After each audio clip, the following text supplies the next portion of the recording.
primary mission is really to be able to collect as much evidence as we can at the highest fidelity possible, and then be able to in turn analyze that evidence, and then once that analysis is done, be able to accurately and clearly present that evidence to whoever it is that we're trying to present it to.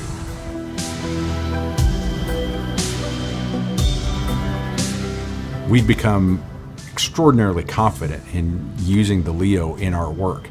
We continue to be impressed by its capability, continue to be impressed by the data that it generates, continue to be impressed by the speed at which we can collect data. With the tripod-based scanner, you end up having to put it on a tripod and then you have to move it around the vehicle in stations. It can take several hours.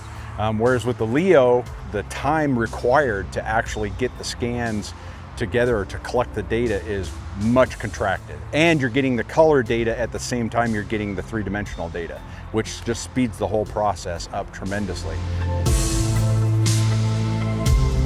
We want to create the highest fidelity digital twin or virtual three-dimensional image of that vehicle that we possibly can. And I can go all the way around the vehicle, I can go under it, I can go inside it, I can go in the engine compartment, and I can create what looks like a photorealistic representation of that vehicle, but it's three-dimensional.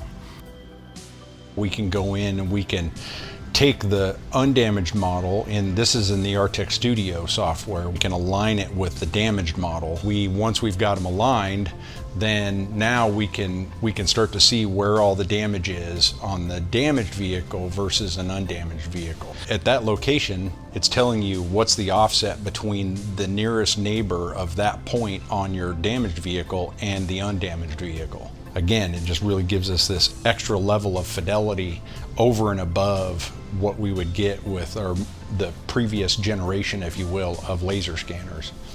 There's no question that the Artec Leo makes us better at doing what we as a company do.